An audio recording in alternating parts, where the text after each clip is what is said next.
Hey sis, It's almost that time again. for Women of Hope Week, I would like to invite you to come hang out with us virtually on March the 8th through the 14th. We've got some exciting plans for you the entire week. We want to see you there. You definitely don't want to miss it.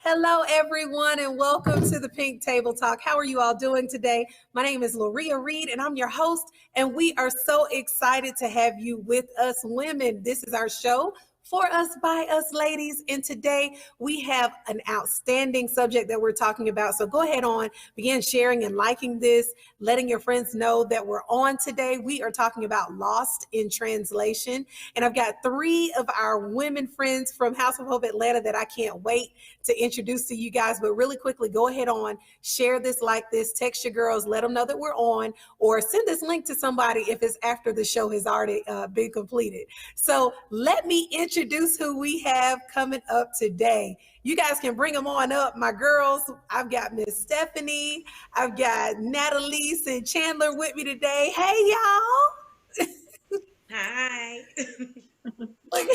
Aren't they beautiful, you guys? So, okay, let me introduce each one of them, and they're all very dear to me. Chandler is a beautiful teacher in Gwinnett County Schools. She's our young baby in her 20s, as we like to say, but she's very wise. Sweet girl from Valdosta, Georgia. She's a teacher and just a cheerleading coach as well, y'all. When she starts talking, you can tell she's a coach. You know, they had that little raspiness thing going. But anyway, I love her, a native of Valdosta, Georgia. Y'all say hello to Chandler. Hey, Miss Chandler. Hello. Thank you for having me. Yes, ma'am. And next, Miss Natalie, she's been on before. She's my girl. Both of them, Chandler and Natalie, are in our small groups and also assist with Women of Hope. And I'm just so glad that she's on today. She assists with so much. She's just, I don't even know where to start with all the things that she knows how to do. She's an attorney, great person, wonderful woman. You all, please welcome Natalie. Look, she's from Savannah too, y'all, with all the good seafood. Hey, Natalie. Hello. So glad to be here. Yes. And you guys, we have my pew partner. Well, she's my pew behind me partner. But Miss Stephanie, she is always elegant, always so graceful, nice. She's the person that you want to be. I mean, at any age. I just love her spirit, her personality. She and her husband are just great people. Her son, grandchildren, daughter-in-law, all of that. Just a wonderful person. I can't wait for her to get to talking and we all just have our good girl chat. Would you all welcome Miss Stephanie Akins? Look at how pretty she is, y'all. Hey, Miss Stephanie. Thank you. Hello. It's great to be here. Yes, and I'm glad to have you guys. So, okay, we're talking about being lost in translation and how, as younger women, seasoned women, in between women, middle-aged women, we kind of don't talk with each other, but we kind of talk at each other. And I kind of wanted to have a girl chat about this because sometimes some older women, I'm not going to say all, some look down on the younger women. And then some of the younger women look down on the older women and say, hey, y'all can't tell me nothing. Y'all weren't born during this time. So how do you all feel about that? And I'll start with you, Miss Stephanie. Do you think that we've done a good job with, and you can talk about yourself, with mentoring, with talking to our younger women, with talking to each other and not talking at each other as ladies? I absolutely do believe we've done a good job of communicating with each other.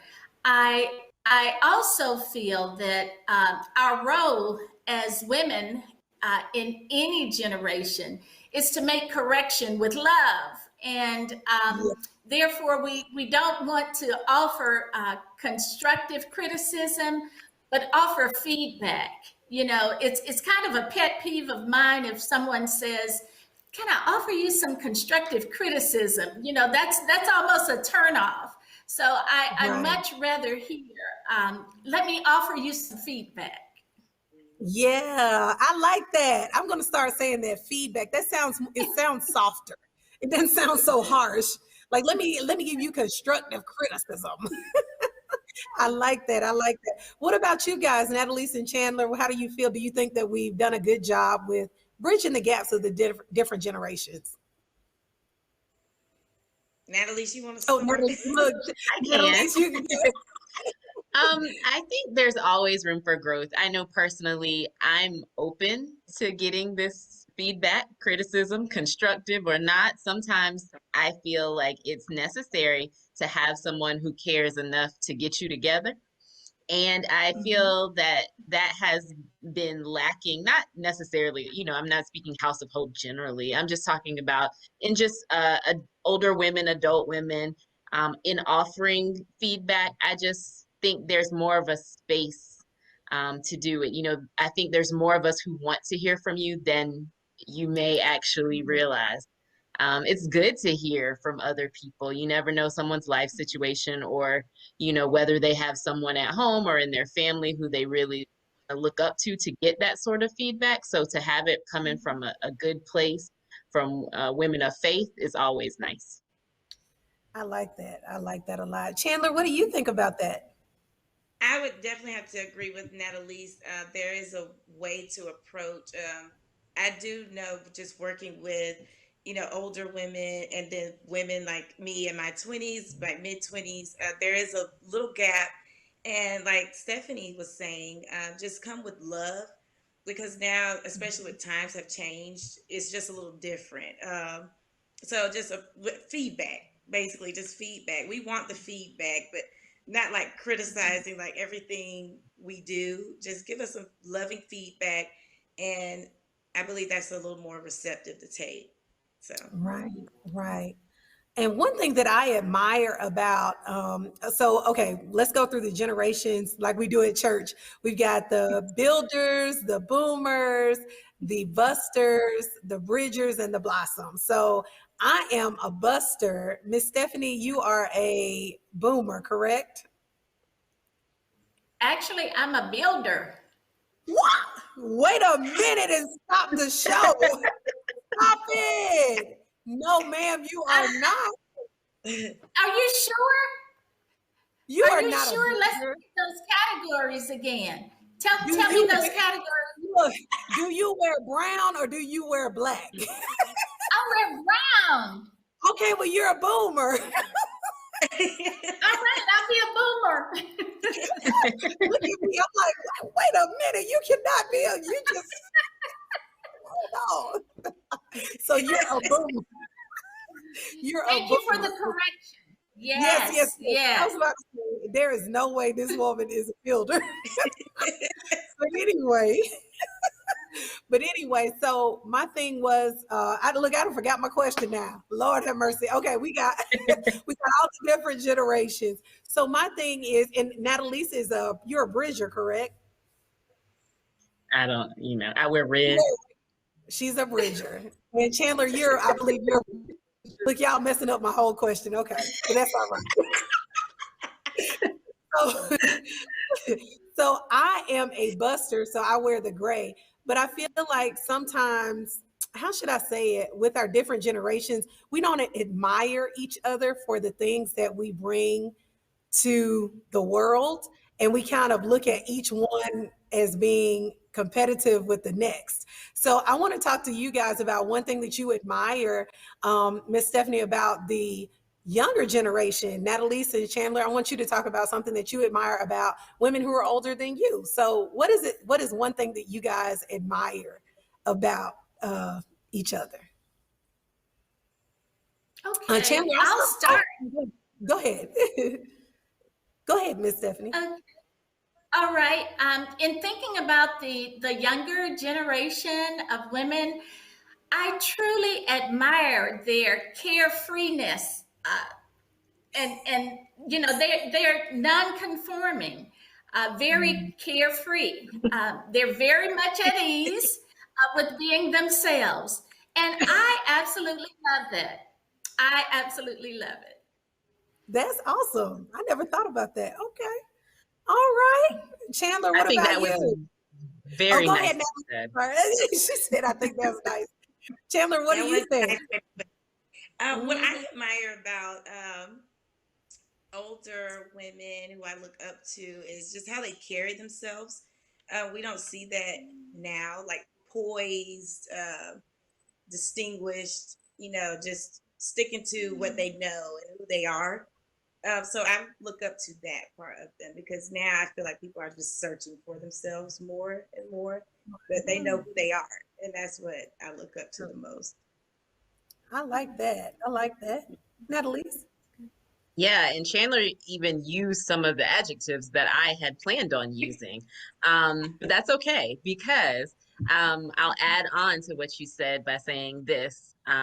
What I admire most is the poise through adversity. So I've seen women Mm, who have been through everything. Like, I mean, when I hear them tell their stories or talk about things they've experienced, I'm like, and you still look like that? Like, how do right. you look amazing, hold your head up high, shoulders back, and you've had those kinds of life experiences? So it's something to be said about being able to be poised and graceful, having lived and experienced so many things that, would have beat anybody, any lesser person down.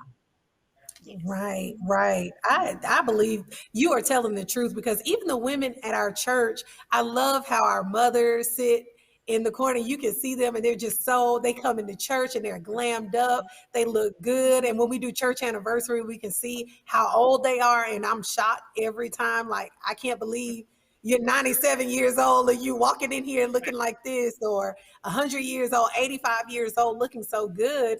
But I feel like they've been through so much. And sometimes we miss out on that wisdom, which is what we're talking about during Women of Hope Week, Women of Wisdom that they have because we're so busy with being who we are. And so, in talking about that busyness, I want to talk about careers really quickly. And Miss Stephanie, I know when you started work compared to now, I'm sure things were different. I know you're retired of 26 years. So, do you believe that women can have it all? Can you have the house, the car, the husband, the career? Because sometimes we hear from women, I'm gonna put my relationships on hold and I'm gonna beast it out and get the bag and make the money. Do you believe that you can do it all? Or, what is your take on that?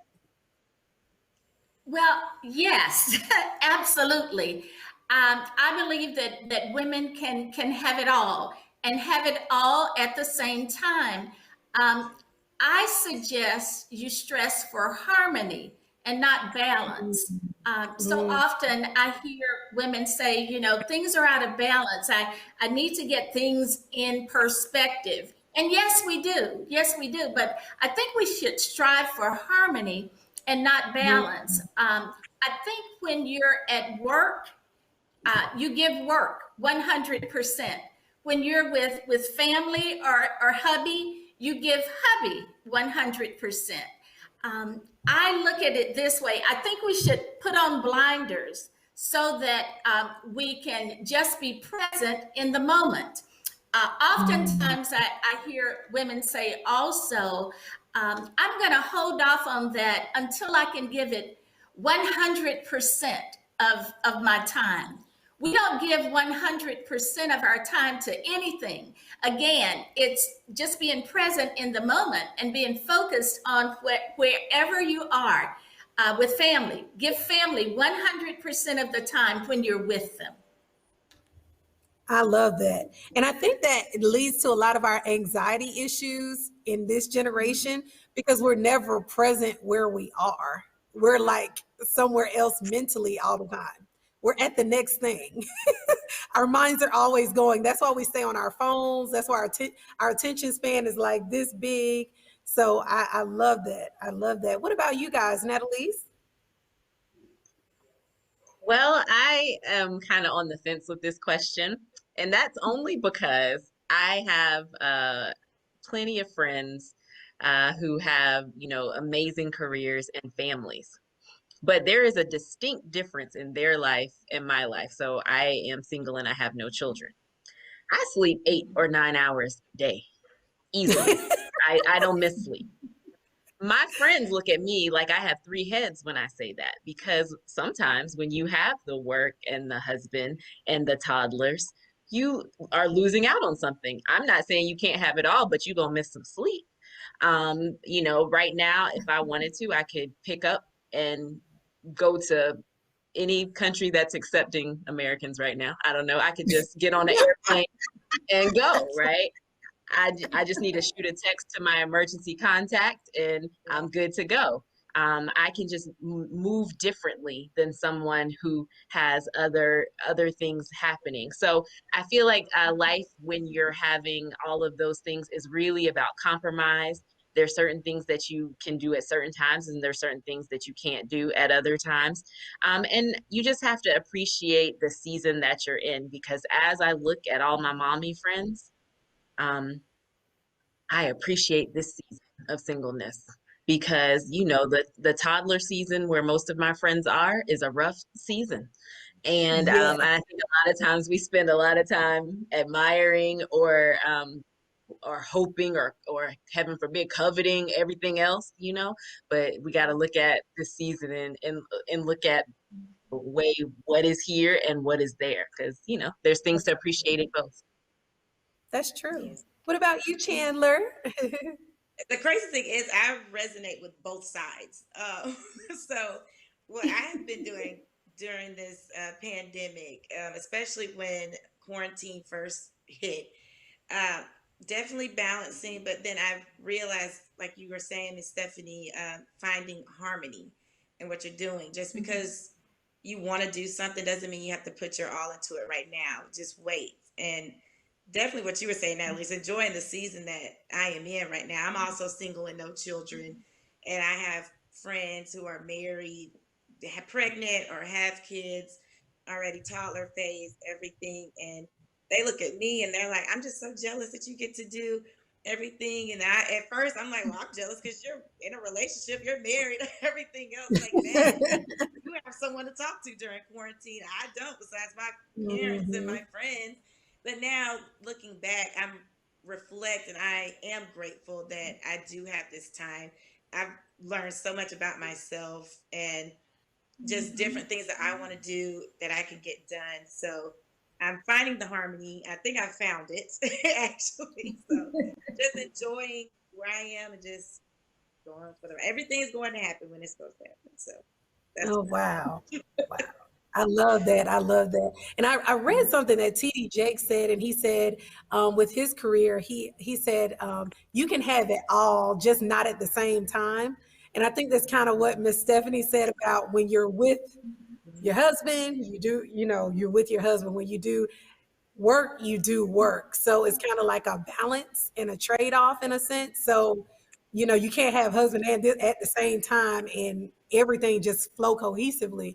But it's good to do one thing at a time and make sure that you put all your energy in. That was one of the things that I'll never forget. He said that he was like, "You can have it all, just not all at the same time," because something's gonna go lacking at some point. But going on to who has been a woman in your life that really assisted you in becoming who you are today? That's what I really wanted to ask for each of you. Who's been a woman, and I'll start with you, Chandler, a woman who's okay. really mentored or assisted you in becoming who you are? It's so cliche, but I would definitely have to say my mother. I do have an older mom, and that's weird growing up at first because you're like, oh, my friends get to do everything, and I have to be at home by a certain time. But looking back now, I am so grateful because I'm like, thank you for that, because now I can look back and I just enjoy where I am. But she was very influential. She told me I could do anything that I put my mind to. She's constantly motivating me to accomplish my goals. She's my biggest cheerleader, and I'm just thankful for her wisdom and guidance. Yeah, So. yeah. And the best piece of advice that she's given you, I forgot to ask that. Anything that she's given you that you I know you said that you can do anything. Is that the best thing? Well, and just be myself, which that's hard to do when you first hear that, and you're like, oh, and then you see different for people doing things and you want to portray that too. But just be yourself. You are your own unique being, and Right. there's no one else like you. So I've learn to embrace that and just be myself. And being myself has taken me a long way. So Yeah, I think that's most the biggest definitely. thing. So Very good. Yes. Yeah. Natalie, what about you? The most influential woman, and a piece of advice that she gave you. Yeah, for similar reasons, mine is my mother as well. She told me probably in second or third grade, probably before then, but that's when I can first recall it, to always give everything my 100% and do my very, very best work. Now, she was a teacher, a Sunday school teacher, a classroom teacher. And so I just always used to brush that off as the teacher in her. And so I'd be up late at night doing projects, and my lines wouldn't be straight, or I'd use messy handwriting, and she would be like, "We don't do that. We turn in our best work." And Wow. that little life lesson, went with me, to what I consider it really mattering, college, law school, jobs, where now, when other people are willing to turn in junk, I'm like, I'm not signing my name on, good work, my best work. And I only found out much later in life that the Bible says, do everything as unto the Lord, that we should do everything Right. as unto the Lord. And why wouldn't we do our best work in all things? I Right. even have heard, I think her name's Joyce Meyer, say, that's why I push the grocery cart back at the grocery store and don't leave it like just, rolling around the parking lot, because that's not being excellent. Do everything as unto the Lord, even little things like pushing the grocery cart back. So she said that, and that stuck with me. So in my life, I just always aim to do my very best and be excellent in all ways that I can. Yeah. Yeah. Miss that's good. Stephanie, what about you? Well, Loria, I'm going to jump on the same wagon as these two young ladies. My mom, of course, I'm going to respond that way as well. The best advice I received from my mother was really unspoken. I believe it was Les Brown that said, "What you do speaks so loudly, I can't hear what you say." And Mm, I saw how my mother loved and cared for and made sacrifices for our family. And what I learned from her was just to always value family, no yes, matter what.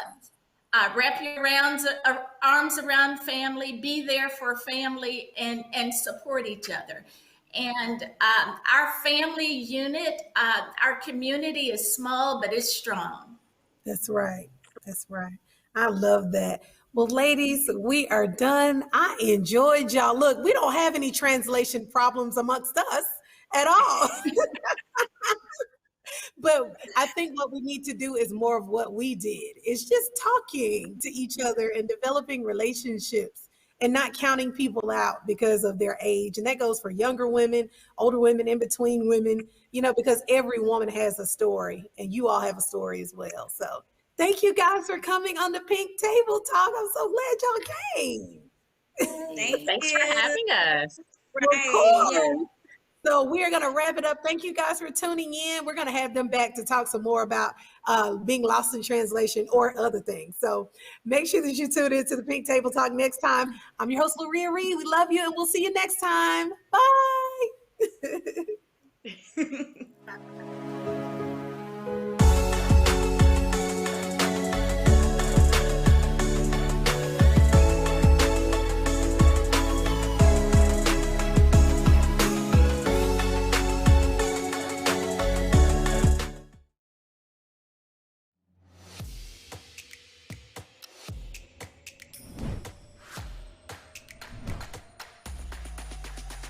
Hey, Queen. Hey, girlfriend. Hey, beautiful. Hey, sis. It's almost that time again. For Women of Hope Week. I would like to invite you to come hang out with us virtually on March the 8th through the 14th. We've got some exciting plans for you the entire week. We want to see you there. You definitely don't want to miss it.